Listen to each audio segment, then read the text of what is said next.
Polling ముగిసింది. అయితే కొన్ని పోలింగ్ కేంద్రాల్లో చివరి వరకు క్యూ లైన్ లో ఉన్న వారికి ఓటు వేసే ఛాన్స్ ఉంటుంది. పులివెందుల మండలంలోని 2 గ్రామాల్లో గొడవలు జరిగాయి. ఒంటిమిట్ట మండలంలోని చిన్నకొత్తపల్లి, కన్నాంపల్లి, మంటంపల్లి గ్రామాల్లో ఘర్షణలు చోటు చేసుకున్నాయి. అయితే కేసులు నమోదు అయ్యే స్థాయిలో గొడవలు జరగలేదని డీఐజీ కోయ ప్రవీణ్ తెలిపారు. భారీ భద్రత నడుమ కడపకు బ్యాలెట్ బాక్సులు తరలిస్తామన్నారు.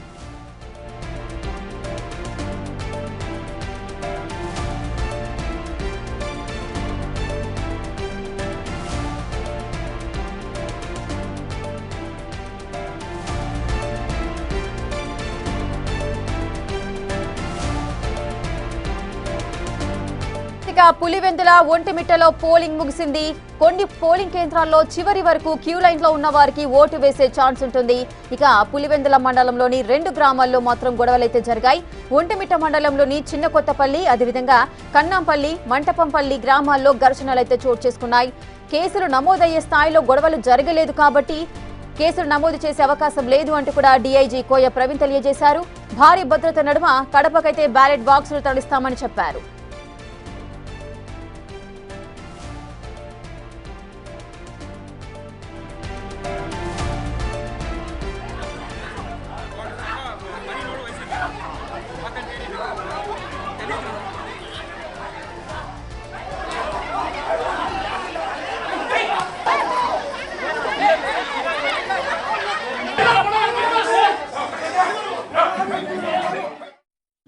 ఇక పులివెందుల ఒంటిమిట్టలో పోలింగ్ అయితే ముగిసింది. పూర్తి డీటెయిల్స్ మా అసోసియేట్ ఎడిటర్ గణేష్ అందిస్తారు. గణేష్, పోలింగ్ ఏ విధంగా జరిగింది? పూర్తి వివరాలేంటి?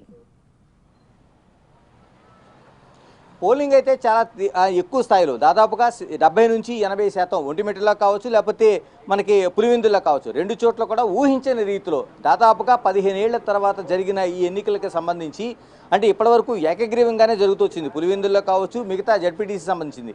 కానీ ఈ బై ఎలక్షన్ అనేది టోటల్గా మనం చూసుకుంటే ఒక అసెంబ్లీ ఎన్నికల స్థాయిని మరిపించింది. అసెంబ్లీ ఎన్నికల స్థాయిలో ఎటువంటి సిచ్యువేషన్లు ఉంటాయో, ఎటువంటి పోలీసు బందోబస్తు ఉంటుందో, మిగతా ఘటనలు ఉంటాయో అన్నీ కూడా ఓవరాల్గా మనకి చోటు చేసుకున్న సిచ్యువేషన్ అయితే కనిపిస్తోంది. ఒక ఒంటిమిట్టలో మాత్రం అంటే ఊహించని రీతిలో అక్కడ ఘర్షణ జరిగింది. మరోవైపు పోలింగ్ కూడా మనకి ఆగిపోయిన స్థితి. ఎందుకంటే 2:30 తర్వాత అక్కడ పోలింగ్ని నిలిపివేశారు. పోలింగ్ నిలిపివేసిన తర్వాత అక్కడ మళ్ళీ ఇప్పటికొచ్చి దానికి అటువంటి సమాచారం, కడపటి సమాచారం తెలియలేదు. డీఐజీ స్థాయి అధికారులు కూడా దీనిపైన పర్యవేక్షణ చేస్తున్నామన్నారు. ఎన్నికల కమిషన్ నిర్ణయం తీసుకోవాలి కాబట్టి అక్కడ మళ్ళీ 2:30 తర్వాత అంటే వైసీపీ టీడీపీ మధ్య జరిగిన ఘర్షణ కావచ్చు. మరోవైపు మంత్రి రాంప్రసాద్ రెడ్డి ఎటువంటి అనుమతి లేకుండా వచ్చారని వైసీపీ ఆరోపణలు కావచ్చు. మరోవైపు రవీంద్రనాథ్ రెడ్డి రోడ్డుపైన బైఠాయించి ధర్నా చేయడం కావచ్చు. ఈ సిచ్యువేషన్ మొత్తం టోటల్గా 29-30 కేంద్రాల్లో పోలింగ్ బూత్లో ఒంటిమిట్టలోన పోలింగ్ నిలిచిపోయింది. ఇప్పటికొచ్చే కడపటి సమాచారం మనకు అందేపటికి అంటే దాదాపుగా 5 గంటలు అయిపోయింది. అన్ని చోట్ల కూడా పోలింగ్ సమయం ముగిసిపోయింది. ఇప్పటి వరకు కూడా ఎక్కడా కూడా ఆ స్టేషన్కి సంబంధించి మళ్ళీ తిరిగి పోలింగ్ నిర్వహించారనేది లేదు. ఎందుకంటే పోలింగు బాగా జరుగుతున్న సమయంలో అంటే 45 నుంచి 50% మధ్య జరుగుతున్న సమయంలో అక్కడ ఈ ఘర్షణ వాతావరణం చోటు చేసుకుంది. సీసీ కెమెరాలను పగలగొట్టుకున్నారు. ఇరుపక్షాలు తోపులాట జరిగింది. పిడిగుద్దులు గుద్దుకున్నారు. అంటే ఒక యుద్ధ వాతావరణం ఏర్పడింది. పోలీసులు దీన్ని తొందరగా కోలుకున్న తర్వాత దీన్ని నియంత్రించగలిగారు. నియంత్రించిన తర్వాత కూడా ఓటర్లు ఎక్కడ వెనుదిరిగిన ఓటర్లు తిరిగి వచ్చే పరిస్థితి కనిపించలేదు. మరోవైపు ఎన్నికల కమిషన్ కూడా అక్కడ 29-30 బూతులకు సంబంధించి వాళ్ళు ఓటింగ్ మళ్ళీ జరుగుతుందనేది అక్కడ అనౌన్స్ చేయలేదు. అంటే దాన్ని నిలిపివేశారు. దాని తర్వాత తుది నిర్ణయం తీసుకుంటారా లేకపోతే దాన్ని వేరేగా పెడతారనేది ఎన్నికల కమిషన్ తుది నిర్ణయంపై ఆధారపడింది. మరోవైపు ఏదైతే పులివెందులకు సంబంధించి దాదాపుగా 15 బూతుల్లో జరిగింది. 15 బూతుల్లో ముందుగా పోలీస్ కమిషనర్ కావచ్చు, లేకపోతే డీఐజీ కావచ్చు, ఎస్పీ కావచ్చు, వీళ్ళు ప్రకటించిన వివరాల ప్రకారం కేవలం 4 మాత్రమే సమస్యాత్మక ప్రాంతాలుగా చెప్పారు. కానీ తర్వాత కేవలం 15 కూడా సమస్యాత్మక ప్రాంతాలుగానే ప్రకటించారు. ఈ ప్రకటించిన ప్రాంతాల్లో దాదాపు 600 మందికి పైగా పోలీసు బందోబస్తు ఏర్పాటు చేశారు. ఇందులో వజ్ర వాహనాలను ఏర్పాటు చేశారు, సాయుధులను పోలీసులను ఏర్పాటు చేశారు, సీసీ కెమెరాలు ఏర్పాటు చేశారు. మరోవైపు ఎన్నికల కమిషన్ వెబ్ కాస్టింగ్ కూడా ఏర్పాటు చేసింది. అంటే ప్రతి క్షణం ఏం జరుగుతుంది ఈ 15 కేంద్రాలు అనేది పూర్తిగా తెలుసుకున్న తర్వాత దానికి సంబంధించిన ఏదైతే ఉందో వాటన్నిటిని కూడా చక్కదిద్దే ప్రయత్నం అయితే చేశారు. కానీ చాలా వరకు సిచ్యువేషన్లు అనేవి జరిగినాయి. దాదాపుగా 1 కాదు 2 కాదు చాలా చోట్ల. చివరికి ఈ కేంద్రాల్లో అంటే హోరాహోరీగా జరుగుతున్న ఏదైతే ఈ సిచ్యువేషన్ ఉందో దీంట్లోన అంటే హేమంత్ రెడ్డి అంటే ఈ ఎన్నికకు ప్రధాన కారణంగా ఉన్న హేమంత్ రెడ్డి తన ఓటు హక్కును కూడా వినియోగించుకోలేదు. అంటే ఇక్కడ ఏదైతే పులివెందుల్లోన ఆయన పోటీ చేశారో వైసీపీ తరఫున ఆయన తన ఓటు హక్కును కూడా వినియోగించుకోకుండా తన బాయ్కట్ చేస్తున్నట్టుగా ప్రకటించారు. ఇది ఒక పెద్ద సిచ్యువేషన్గా చెప్పాలి. అంటే టోటల్గా ఇలాంటి అనేక ఘటనలు మనకు ఒకటి కాదు రెండు కాదు, టోటల్గా మనకి చూసుకుంటే దాదాపు తుమ్మలపల్లి కావచ్చు, అచ్చివెల్లి కావచ్చు, మళ్ళీ ఎర్రిపల్లి కావచ్చు, ఇలాగా టోటల్గా 15 కేంద్రాల్లో కూడా ఎక్కడో చోట చిన్న చిన్న ఘటనలు జరుగుతున్నాయి. ప్రధానంగా నల్లగొండవారిపల్లిలోన వైసీపీ టీడీపీ మధ్య దాడి జరిగింది పరస్పరం. మరోవైపు కానేపల్లిలోన టీడీపీ కార్యకర్తలు వెళ్తుంటే ఓటు వేయడానికి కారు ధ్వంసం చేసిన ఘటన జరిగింది. మరోవైపు తుమ్మలపల్లిలోన వైసీపీ క్యాండిడేట్ని నిలువరించారన్న దీంతో ఆయన హేమంత్ రెడ్డి నిరసన వ్యక్తం చేశారు. ఆయన ఈ నిరసనలో భాగంగానే తన ఓటు హక్కును కూడా వినియోగించుకోకుండా తన నిరసన తెలియజేసి ఆయన ఉండిపోయారు. తర్వాత ఎర్రిపల్లిలోన దాదాపుగా వాగ్వాదం జరిగింది వైసీపీ టీడీపీ కార్యకర్తల మధ్య. తర్వాత కానేపల్లిలో ఘటన 2 కారు ధ్వంసంతో పాటు మిగతా అనేక ఘటనలు దాదాపు 5-6 చోట్ల తీవ్ర ఘటనలు జరిగినాయి. దీంట్లో ప్రధానంగా ఒంటిమిట్ట ఘటనే మనకి ఎన్నికలు పోలింగ్ ఆగిపోయే స్థితితో వచ్చింది. కాకపోతే టోటల్గా ఈ 15 మనకి ఒంటిమిట్టలో దాదాపు 30 కేంద్రాల్లోన పోలింగ్ కేంద్రాల్లో పోలింగ్ జరిగింది. మరోవైపు పులివెందుల్లోన సంబంధించి 15 కేంద్రాల్లో మనకి పోలింగ్ జరిగింది. అన్ని చోట్ల కూడా అంటే డిఐజీ చెప్పిన మాటల ప్రకారం ఆయన కేసులు నమోదు చేసేంత తీవ్ర స్థాయిలో ఎక్కడా కూడా మనకి ఆ సిచ్యువేషన్ జరగలేదు. ఒక పోలింగ్ ఆగిపోయే ఘటన తప్ప మిగతా అన్ని కూడా చెదురుమదురు ఘటనలు తప్ప మిగతా అన్ని కామన్ గా జరిగినాయని స్పష్టం చేస్తున్నారు. గణేష్, అటు పులివెందుల ఒంటిమిట్ట ఈ 2 ప్రాంతాలలో 100% పోలింగ్ జరిగింది అని అనుకోవచ్చా? అంటే కొన్ని పోలింగ్ బూతులలో చెదురుముదురు ఘటనలు అయితే జరిగాయి, వాటి ప్రభావం ఏమైనా ఉండే అవకాశాలు ఉంటాయా? చాలా వరకు, ఎందుకంటే దాదాపుగా మనకి పులివెందుల్లోన దాదాపుగా 10,601 ఓటు ఉంది. ఈ 601 ఓట్లో ఇప్పుడు చూసుకున్న సిచ్యువేషన్ ప్రకారం 70 నుంచి 80% అంటే ప్రతి పోలింగ్ బూత్కి కూడా 700 ఓట్లు పైగా ఉన్నాయి. కొన్ని చోట్ల 1200, కొన్ని చోట్ల 2500. ఓవరాల్గా చూసుకుంటే మనకి ఈ 15 కేంద్రాల్లో కూడా పోలింగ్ బూతుల్లోన 10,601 ఓటు ఉంటే దాదాపు 70 నుంచి 80% నమోదైందని చెప్తుంటే ఎంతవరకు ఉపయోగించాలో చూడవచ్చు. అంటే ప్రతి ఒక్క 1000 ఓటుకి కూడా 800 మంది వచ్చి ఓటేశారు. ఇది మనకు స్పష్టంగా కనిపించింది. ఉదయం 7 గంటలకే పోలింగ్ ప్రారంభమైన తర్వాత దాదాపుగా మధ్యాహ్నం 2 గంటల వరకు క్యూ లైన్లు, పెద్ద పెద్ద క్యూ లైన్లు కనిపించాయి ప్రతి పోలింగ్ బూత్లో కూడా. ఎందుకంటే టోటల్గా మనం ఉండే 15 బూత్లో కూడా బిగ్ టీవీ టీం మొత్తం తిరిగింది. అన్ని చోట్ల కూడా ఎక్కడెక్కడ ఎలాగ సిచ్యువేషన్ ఉందనేది మనం పరిశీలించాం. ఈ పరిశీలనలో టోటల్గా మహిళలు కావచ్చు, వృద్ధులు కావచ్చు, కొత్తగా ఓటు వచ్చిన వాళ్ళు కావచ్చు, అందరూ ఉపయోగించుకున్నారు. దీనికి ప్రధానమైన కారణం 15 ఏళ్ల తర్వాత మొట్టమొదటిసారిగా మనకి ఇక్కడ పులివెందుల్లో ఓటు హక్కు వినియోగించుకున్నారు. ఎందుకంటే ఇప్పటివరకు దాదాపు దశాబ్దంన్నర కాలంగా ఇక్కడ జడ్పీటీసీ ఎన్నికలకు సంబంధించి, మండల స్థాయి ఎన్నికలకు సంబంధించి ఎప్పుడు కూడా పోటీ అనివార్యంగా వేయటం, తర్వాత వీళ్ళు ఒక మధ్యస్థంగా అంగీకారం కుదరటం ఏకగ్రీవంగానే జరిగింది. అది బలవంతంగా కావచ్చు, లేకపోతే మధ్యస్థంగా ఒక చర్చల ద్వారా కావచ్చు, మిగతా అనేక రూపాయలు ఎప్పుడు కూడా ఓటింగ్ వరకు వెళ్ళిన దాఖలాలు పులివెందుల్లో మనకి లేవు.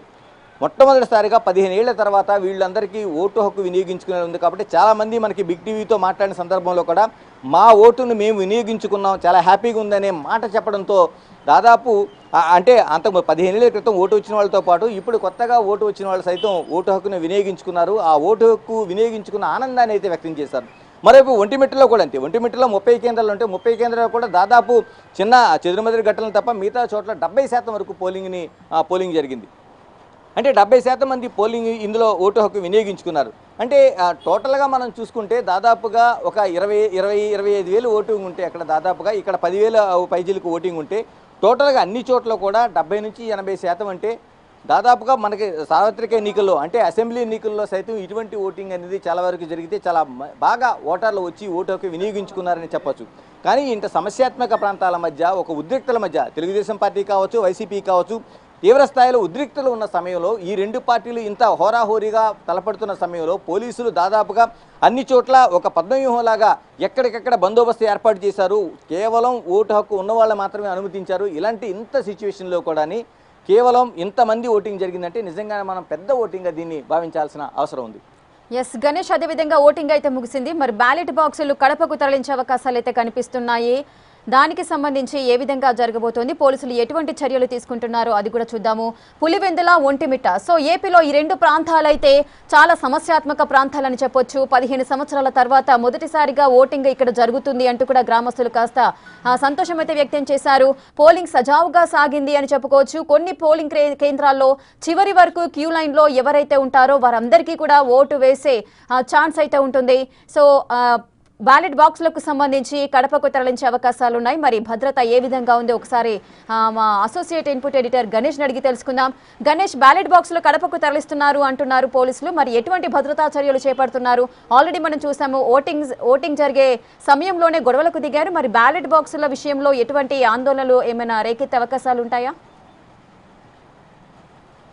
ఎస్, కొద్దిసేపటి క్రితమే బిగ్ టీవీతో డీఐజీ కోయ ప్రవీణ్ మాట్లాడారు. ఆయన ఏదైతే 5 గంటల తర్వాత అన్ని చోట్ల కూడా, అంటే ఇక్కడ 15 కేంద్రాలు, అక్కడ 30 కేంద్రాలు, అంటే ఒంటిమిట్టలో 30 కేంద్రాలు, ఇక్కడ సంబంధించిన దాదాపుగా 15 కేంద్రాలు, అంటే మనకి ఉండే పులివెందుల్లో సంబంధించి ఇవన్నీ కూడా అయిన తర్వాత ఈ బ్యాలెట్ బ్యాగ్స్లని తీసుకొని, ఎందుకంటే ఓటింగ్ రూపంలో ఉంది కాబట్టి ఈ బ్యాలెట్ బ్యాగ్స్లని తీసుకొని కడపలోనే భద్రపరుస్తాం, పటిష్టమైన బందోబస్తు ఏర్పాటు చేసాం, ఎక్కడా కూడా ఎలాంటి అవాంఛనీయ ఘటనలు జరగకుండా ముందస్తుగానే ఒక ప్రణాళిక చేస్తాం. ఎందుకంటే ఒక రూట్ మ్యాప్ అనేది మాకు ఉంది కాబట్టి ఆ రూట్ మ్యాప్ ద్వారానే మొత్తం బ్యాలెట్ బాక్సులన్నీ అక్కడ చేరుకుంటాయి కడపలోన.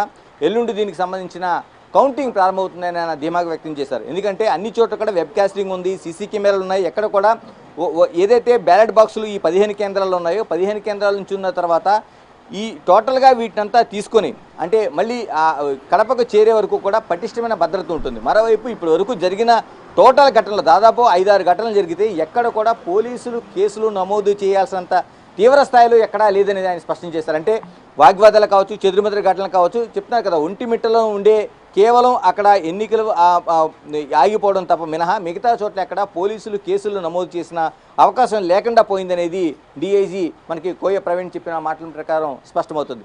మరోవైపు ముందస్తుగానే ఈరోజు తెల్లవారుజామున 5 గంటల నుంచే కూడా పోలీసులు పకడ్బందీ వ్యూహంతో వ్యవహరించారని చెప్పాలి. ఎందుకంటే ఎంపీని పూర్తిగా కడప ఎంపీని వాళ్ళు ముందుగా అదుపులో తీసుకోవడంతో పాటు మిగతా టీడీపీ నాయకులను కావచ్చు, మిగతా కీలకం ఉండే నాయకులను కావచ్చు, ఎక్కడికక్కడ హౌస్ అరెస్టులు చేయడంతో పాటు వాళ్ళు కొందరు ముందస్తుగా వాళ్ళని అదుపులోకి తీసుకున్నారు. టోటల్గా బైండ్ ఓవర్ కేసులకు సంబంధించి దాదాపు 300 నుంచి 600 మంది పైన బైండ్ ఓవర్ కేసులు పెట్టారు. వీళ్ళంతా కూడా ఇక్కడ ఎన్నికలకు కానీ ఓటింగ్ కానీ లేకపోతే వీళ్ళెవరూ దరిదాపులకు రావడానికి వీలేదనే హెచ్చరికలు అయితే జారీ చేశారు. ఈ రోజుకి సంబంధించి దాదాపుగా 60 మందిని అదుపులో తీసుకున్నట్లు కూడా పోలీసు అధికారులు ప్రకటించారు. అంటే టోటల్గా సిచ్యువేషన్ అంతా వాళ్ళ కంట్రోల్లో ఉంది కాబట్టి ఎక్కడ కూడా కేసులు నమోదు చేసే అంత తీవ్ర స్థాయిలో లేదనేది డీఐజీ మనకి స్పష్టం చేసిన విషయం. దీన్ని చూసుకుంటే ఎక్కడ కూడా ఇప్పుడు బ్యాలెట్ బాక్సులకు సంబంధించి కూడా అదే సిచ్యువేషన్ కొనసాగబోతుందనేది పోలీసులు చెప్తున్నారు. ఎందుకంటే ఇక్కడ నుంచి తీసుకెళ్లిన తర్వాత అన్ని రూట్ మ్యాప్ల్లో కూడా ముందుగానే ఒక ఈ రూట్కి సంబంధించిన వాళ్ళకి స్పష్టమైన ఇది ఉంది. దీంతో పాటు అక్కడ తీసుకెళ్లిన తర్వాత పటిష్టమైన భద్రత మధ్య ఈ బ్యాలెట్ బాక్స్ని భద్రపరచబోతున్నారు. Right, thank you Ganesh, thanks for the details. Right, ఇక పులివెందుల ఒంటిమిట్టలో పోలింగ్ అయితే ముగిసింది. అయితే కొన్ని పోలింగ్ కేంద్రాల్లో చివరి వరకు క్యూ లైన్ లో ఎవరైతే ఉంటారో వారికి ఓటు వేసే ఛాన్స్ ఉంటుంది. ఇక పులివెందుల మండలంలోని 2 గ్రామాల్లో మాత్రం గొడవలు జరిగాయి.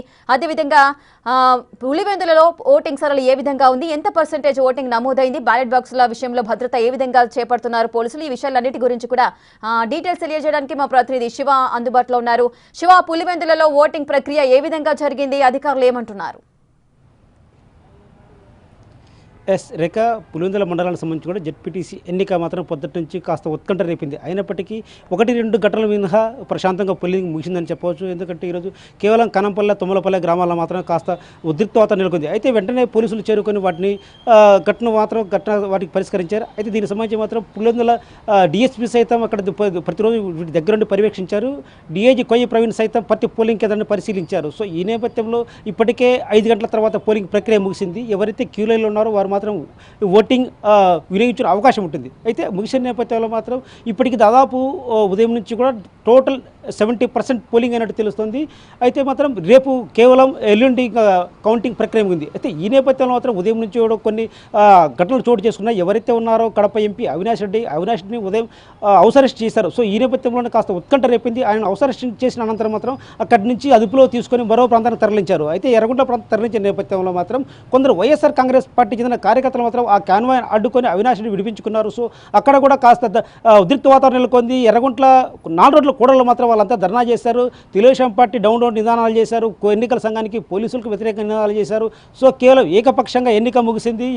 ఎన్నికలు నిర్వహించారు. పోలీసులు దగ్గరుండి రిగ్గింగ్ చేసుకుని ఇచ్చేశారంటూ కూడా వాళ్ళు చివరిస్థాయిలో అంటుపడ్డారు. అయితే దీనికి సంబంధించి కూడా ఎవరైతే ఎంపీ అవినాష్ ఉంటున్నారో అనంతరం అక్కడ ఆయన నుంచి పులివెందుల పార్టీ కార్యాలయం చేరుకోవడంతో పరిస్థితి మరింత ఉద్రిక్తంగా మారింది. ఎందుకంటే ఆయన పోలీసులు ప్రివెన్షన్ కస్టడీకి తీసుకున్నారు. సో ఈ సమయంలో ఆయన బయట తిరిగే పరిస్థితి ఉండదు. కేవలం పోలీసు అదుపులో ఉండాలని కూడా మొదటి నుంచి డీజీ చెప్పారు. అయితే మాత్రం ఆయన వచ్చిన తర్వాత మాత్రం మరోసారి డీఐజీ వైఎస్ఆర్ కాంగ్రెస్ పార్టీ కార్యాలయానికి వెళ్ళి కూడా అవినాష్ రెడ్డి సూచించారు, మీరు ప్రస్తుతానికి పోలీసులు అదుపులో ఉన్నారు కాబట్టి మీరు బయట తిరిగే అవకాశం లేదంటూ కూడా పోలీసులు అక్కడ మోహరించారు. సో ఈ నేపథ్యంలో మరోసారి ఆయన పోలీస్ స్టేషన్కి వచ్చి 5 గంటలకు వచ్చి ఏదైతే ప్రివెన్సివ్ కస్టడీ ఉందో దీనికి సంబంధించి పోలీస్ స్టేషన్లో ఫార్మాలిటీస్ ఫిలప్ చేసి అనంతరం 5 గంటల తర్వాత మాత్రం అవినాష్ రెడ్డి కొంచెం తన కార్యక్రమాలు చేసుకోవచ్చు పోలీసు సూచించిన నేపథ్యంలో మరి కాసేపట్లో ఎంపీ అవినాష్ రెడ్డితో పాటు వాళ్ళ కార్యకర్తలు భారీగా పోలీస్ స్టేషన్ రానున్నారు. సో ఈ నేపథ్యంలో మాత్రం పులివెందుల స్టేషన్ వద్ద మాత్రం కాస్త ఉద్రిక్త పరిస్థితి ఏర్పడే అవకాశం ఉంటుంది. కాబట్టి ఇప్పటికే పోలీసులు వైఎస్ఆర్ కాంగ్రెస్ పార్టీ ఎంపీ అవినాష్ వస్తున్న నేపథ్యం మాత్రం ఇక్కడ గట్టి భద్రతా చర్యలు కూడా ఏర్పాటు చేశారు. రేఖ